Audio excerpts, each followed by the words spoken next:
Shalom, saya akan membaca dari buku Khotbah di atas Bukit yang ditulis oleh Ellen G. White.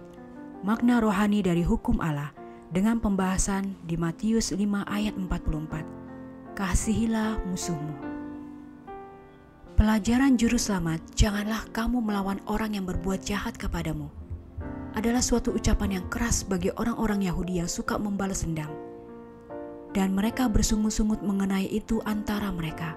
Tetapi Yesus sekarang membuat suatu pernyataan yang masih lebih kuat.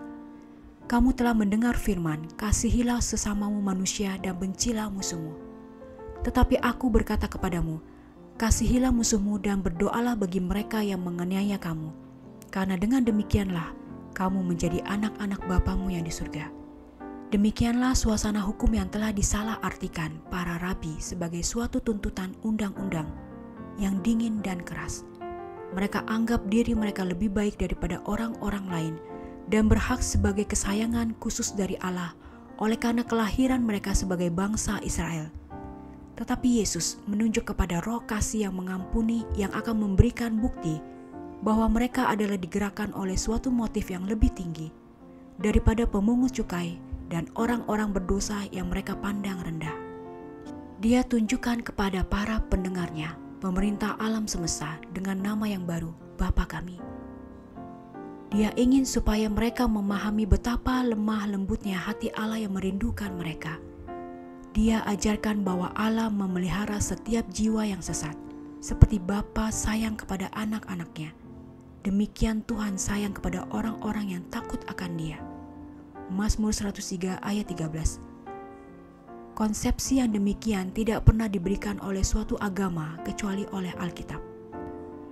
Kekafiran mengajarkan kepada manusia supaya melihat yang maha tinggi sebagai suatu objek yang harus ditakuti ketimbang untuk dikasihi. Dewa pemurka yang perlu ditentramkan oleh korban-korban ketimbang Bapa yang mencurahkan karunia kasih kepada anak-anaknya. Malah orang Israel telah menjadi sangat buta terhadap ajaran berharga dari para nabi mengenai Allah, sehingga pernyataan kasih kebapaannya menjadi suatu pelajaran asli, suatu pemberian baru kepada dunia. Orang-orang Yahudi menganggap bahwa Allah mengasihi orang-orang yang melayani Dia, sesuai pandangan mereka, yaitu yang memenuhi tuntutan-tuntutan para rabi. Dan selain itu, semua penduduk dunia berada dalam amarah dan kutuknya. Bukan demikian, kata Yesus. Seluruh dunia yang baik dan jahat berada dalam cahaya matahari kasih-Nya. Kebenaran ini harus engkau pelajari dari alam sendiri, karena Allah menerbitkan matahari bagi orang jahat dan orang yang baik, dan menurunkan hujan bagi orang yang benar dan orang yang tidak benar. Bukan atas kuasanya sendiri sehingga tahun demi tahun bumi mengeluarkan banyak berkatnya dan melanjutkan perjalanannya mengelilingi matahari.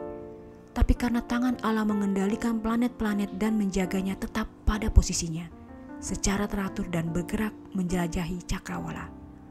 Melalui kuasanya lah musim panas dan musim dingin, masa menabur dan masa menuai, siang dan malam silih berganti secara berturut-turut.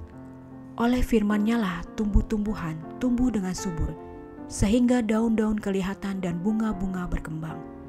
Setiap benda yang kita miliki, setiap sinar cahaya matahari dan tetesan hujan, setiap butir makanan, setiap saat dari kehidupan adalah suatu pemberian kasih.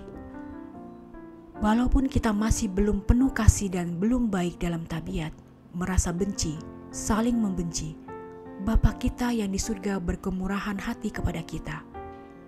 Tetapi ketika nyata kemurahan Allah, Juru Selamat kita, dan kasih-Nya kepada manusia pada waktu itu, Dia telah menyelamatkan kita, bukan karena perbuatan baik yang telah kita lakukan, tetapi karena rahmat-Nya.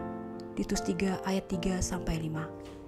Kasih-Nya yang diterima akan membuat kita dalam sikap yang sama, baik dan lemah lembut, bukan hanya kepada orang-orang yang menyenangkan kita, tetapi kepada orang-orang yang paling bersalah dan berdosa. Anak-anak Allah adalah orang-orang yang mengambil bagian dalam sifat-Nya. Bukanlah pangkat duniawi atau kelahiran atau kebangsaan, atau hak-hak yang berhubungan dengan agama, yang membuktikan bahwa kita adalah anggota-anggota keluarga Allah. Itu adalah kasih. kasih yang merangkul semua umat manusia. Walaupun orang-orang berdosa yang hatinya sama sekali tidak tertutup kepada Roh Allah dan bersaksi kepada kebaikan, sementara mereka bisa membalas kebencian dengan kebencian, mereka juga akan membalas kasih dengan kasih. Tetapi hanya Roh Allah yang membalas kebencian dengan kasih. Menjadi baik kepada orang-orang yang tidak berterima kasih dan orang-orang jahat, berbuat baik tanpa mengharapkan apa-apa kembali, adalah lencana keluarga surga, tanda yang pasti yang olehnya anak-anak dari Yang Maha Tinggi menyatakan tingkat hidup mereka yang tinggi.